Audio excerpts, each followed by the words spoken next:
Assalamualaikum warahmatullahi wabarakatuh. Selamat pagi anak-anak. Bagaimana kabar kalian hari ini? Sehat semuanya ya. Ustazah harap kita semua dalam keadaan sehat dan tetap semangat untuk belajar. Anak-anak, hari ini kita akan belajar tematik ya. Nah, sebelum kita memulai pembelajaran, mari kita berdoa terlebih dahulu dengan membaca bacaan basmalah. Bismillahirrahmanirrahim. Nah, semoga dengan bacaan basmalah tadi kita bisa menerima pembelajaran dengan baik. Anak-anak, hari ini kita belajar di tema 1, subtema 1, pembelajaran 1. Nah, sedangkan kegiatan kita hari ini kita akan belajar 3 hal. Yang pertama, kita akan belajar tentang gagasan pokok dan gagasan pendukung. Yang kedua, kita akan belajar tentang keberagaman budaya Indonesia. Dan yang ketiga, kita akan belajar tentang bunyi. Nah, anak-anak, sebelum kita mulai pada materinya, sebelumnya Ustazah ingin bertanya terlebih dahulu. Pernahkah kalian membaca sebuah teks atau bacaan?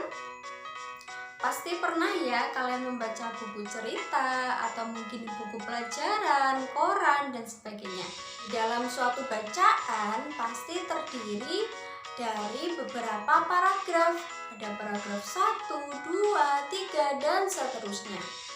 Nah, anak-anak perlu diketahui bahwa dalam satu paragraf terdapat gagasan pokok dan gagasan pendukung. Lalu Ustazah, apa yang dimaksud dengan gagasan pokok dan gagasan pendukung? Ya, pertanyaan yang bagus. Jadi, yang dimaksud dengan gagasan pokok adalah inti utama atau ide utama yang dibahas dalam suatu paragraf. Nah, di dalam paragraf tersebut selain ada gagasan pokok juga terdapat gagasan pendukung. Nah, yang dimaksud gagasan pendukung adalah uraian atau tambahan informasi untuk gagasan pokok. Ya, sampai sini paham ya? Nah, bagaimana cara mencari gagasan pokok dalam paragraf? Nah, gagasan pokok itu bisa dicari di dalam kalimat utama yang biasanya terletak di awal paragraf atau bisa di akhir paragraf. Kemudian, selanjutnya kita akan belajar cara menentukan gagasan pokok. Langkah yang pertama yaitu bacalah teks dengan cermat. Artinya kita harus membaca terlebih dahulu teksnya, kemudian kita memahami isinya. Yang kedua, temukan kalimat utamanya. Setelah kita membaca teks dengan teliti dan paham inti dari teks tersebut, kita temukan kalimat utamanya. Nah, setelah menemukan kalimat utamanya, selanjutnya kalimat utama tadi diubah menjadi lebih ringkas lagi, sehingga ringkasan inilah yang disebut dengan gagasan pokok. Sudah paham ya?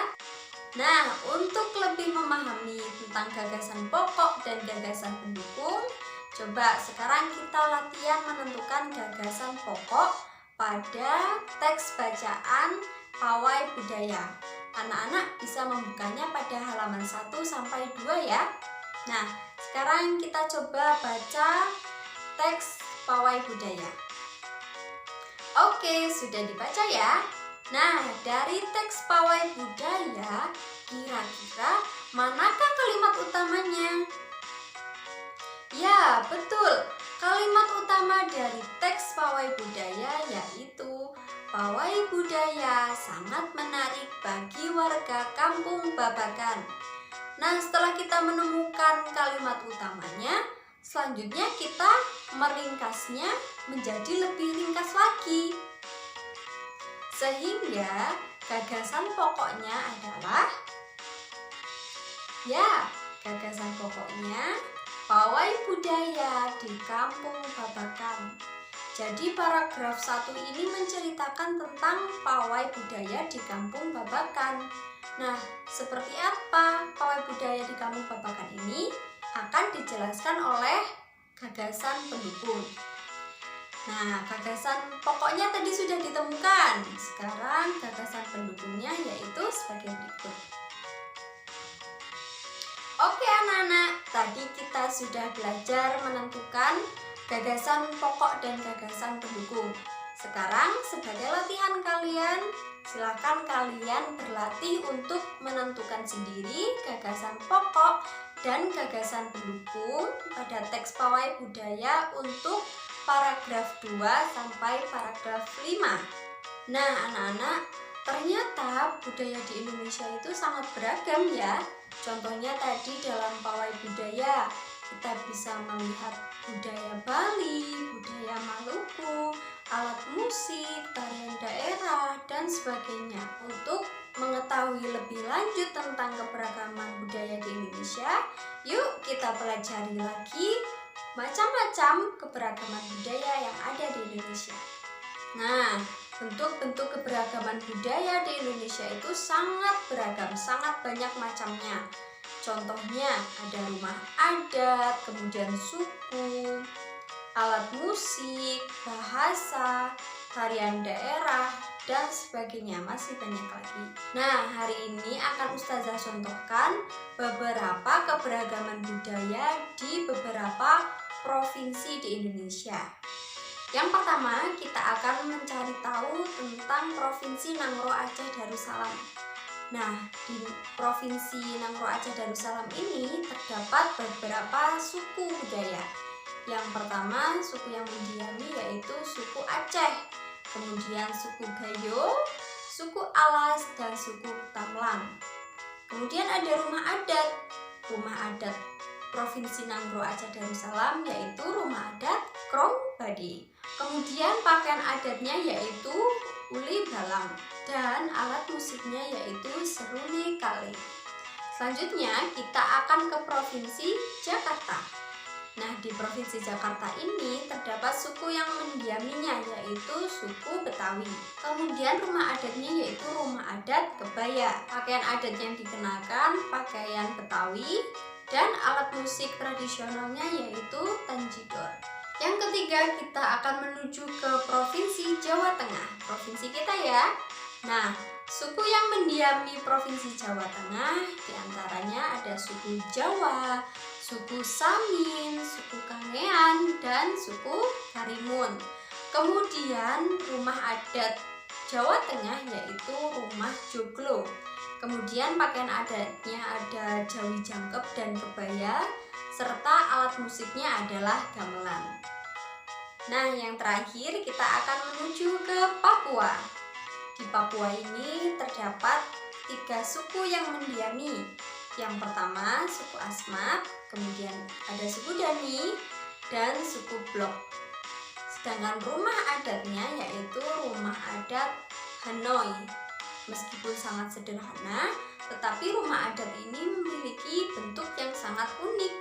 Nah, sedangkan pakaian adatnya yaitu koteka dan rok mumbai. Kemudian untuk alat musiknya yaitu tifa. Nah, anak-anak, ternyata selain mempunyai tarian adat, rumah adat, pakaian adat, suku, ternyata Indonesia mempunyai alat musik yang sangat beragam bentuknya. Begitupun cara memainkannya juga berbeda. Ada yang dipukul, ada yang dipetik, ada yang digesek, ada yang ditiup, ada yang digoyangkan. Nah, salah satu contohnya yaitu alat musik kendang. Nah, alat musik kendang ini berasal dari Jawa Tengah. Biasanya cara memainkannya dengan cara dipukul untuk menimbulkan bunyi. Kemudian ada alat musik angklung. Nah, angklung ini cara memainkannya yaitu dengan cara digoyang, betul sekali.